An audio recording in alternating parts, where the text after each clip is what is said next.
What's up, everybody? This is Joe with Krav Maga XD. So today I'm just going over really quickly illustrating what the channel is and how we utilize that while training in Krav Maga. So you're going to notice that when we're training, I'm going to share a screen with you. We always say, guys, we need to get out of the channel. The channel, this is what the attacker's throwing at you. This is where all the weapons are. This is usually where the start of the attack is. And so we got to make sure we're always getting out of the channel at all costs. So here's the deal. We are, let's say, I'm going to change the color of this sucker to black. Let's say this is Mr. Bad Guy. And this is going to be the front here. Okay, I don't know how to really illustrate that other than put that there. And this is the top-down view. So we're looking down from space at the attacker. Now, anything that's in front of him, essentially, is the channel. So we'll call this C for channel. And we'll also say that this is probably going to be 90% of his weapons are going to be able to be utilized within the channel. So he's got both left and right punches, elbows, knees, hammer fists. He can tackle you. He can pull a gun out and shoot you. He can stab you. He can pretty much do anything he wants in front of his channel. And that is important to know, because if we are fighting somebody, we probably want to suggest that you're not inside the channel. Okay, so now the next part, we're going to go, let's get a color like orange or something in here, because it's still not perfect, but it's going to be great. All right, so orange, this is going to be about 45, ugh, that looks terrible. All right, this will be about 45 degrees outside of the channel that they have. And our goal is to, well, start to get there.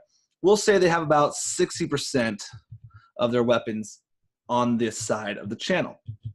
Think about it. When you're in front of someone, they have both sides. When you shift to one side of that person, the weapons on this side of them, so you have left and right. So if we start shifting over here to be on this side, we have majority left side weapons and less right side weapons. But they're still, I mean, it's not too out there to say that they can turn and throw a punch. So they can still hit you with the right side with weapons, but it's a little bit less. It takes more time, it's farther away, you see it coming, and there's a little bit less availability of that side. Now, let's get rid of these dots here. Kind of just ruin my flow. Not really sure what just happened here. So I'm gonna get rid of the inspector, sorry. Now, our initial or ultimate goal will be to not be there either. So we'll go to left next. Now this is going to be the next goal, is to get anywhere to the side of this person. Now I'm going to argue that it's not even 50% of their weapons, because I know we're saying they only have one side, but most people don't even know how to fight sideways. So they'll actually go down in how many weapons they have. Let's say they have 40% of their weapons here, okay? Or 40% availability at least. So at least they have less weapons, less availability. We're a little bit better off. This is our kind of like our very first milestone goal that we try to get to, is to get to the sides of the person. And then of course, we cannot leave out this spot over here. This, we're going to say we have 10% of their weapons. And oh yeah, if we can get to behind the person and only deal with 10% of their weapons, which is basically anything they could throw behind them, we're going to be really, really well off. So our major goal is to not be in front and is to get to the side. And as we travel, so obviously we are here. And when you think about it, practically all attacks, for the most part, are going to be in front of the attacker. Someone doesn't run up to you, look for you sideways, and start running sideways to start hitting you. Most of the time, they'll face you and then start striking and attacking you. So most of the time, you're going to be in their red zone, which we don't want to be in. And our job is to not necessarily go forward and embrace the red zone. Sometimes we will admit that that's a good place to go.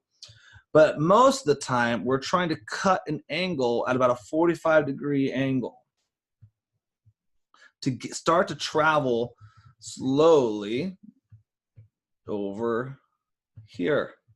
And if we go this direction, we'll go here. Okay, so eventually, if we're lucky, we get behind the person. That's the goal. So while we're fighting, we're constantly moving to the side. That's why we say when we throw an inside defense, there's a punch coming in, we defend it, we start to lean out of the way. We're not just redirecting our body, but we're starting to lean outside the channel. We're over here now. Then, as that happens, we start to slowly fight our way outside the channel. So now we're in the orange zone when we throw that first punch. Then when we land the punch and start throwing knees and stuff, we're usually in the yellow zone. We're right to the side of the person while we're throwing strikes. And then if we continue, we could probably end up getting behind the person. So ultimately, that's the goal we're striving for when we're telling you to move out of the channel and clear the channel and skirt the channel. We have all these different things we say about it, but this is the gist of it. Even though my painting sucks, you hopefully are understanding the idea of what we're trying to do. Now, on the flip side of that, we don't want to be in attacker's red zone, but let's say this is us. Here's the bad guy. So we'll say G for good guy, B for bad guy. We want the attacker, this is where it starts changing, we want the attacker to be in our red zone.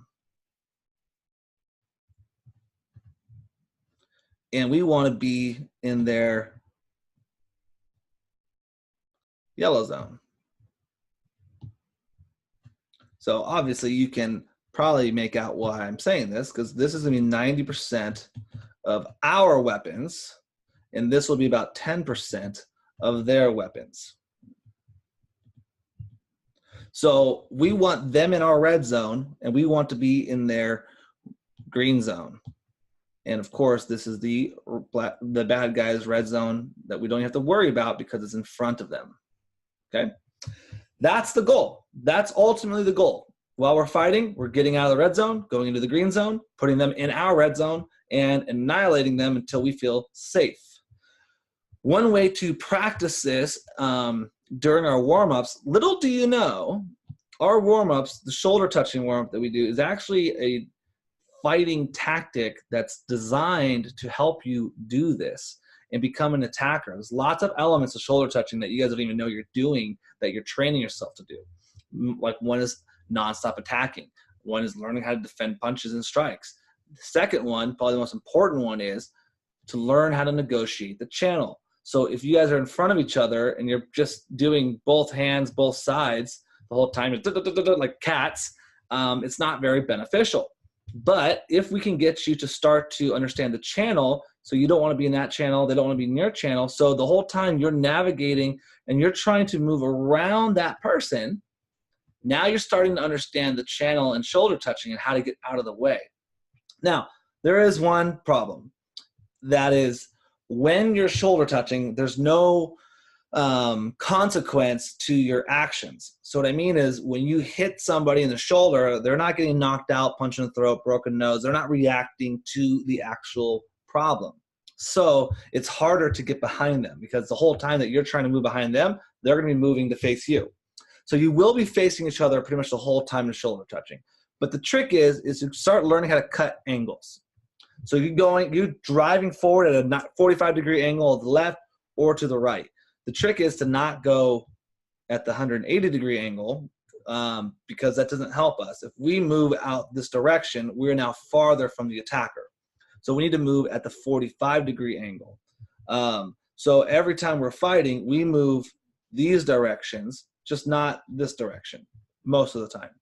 And then usually we don't move the side directions, and very rarely do we move the back direction. In a fighting combat mode, in attacking mode, we always want to be moving forward at a slight angle. Even if the attacker is running forward from us, we always still want to kind of go at an angle, because we don't want to be directly in front of that person when they're fighting us.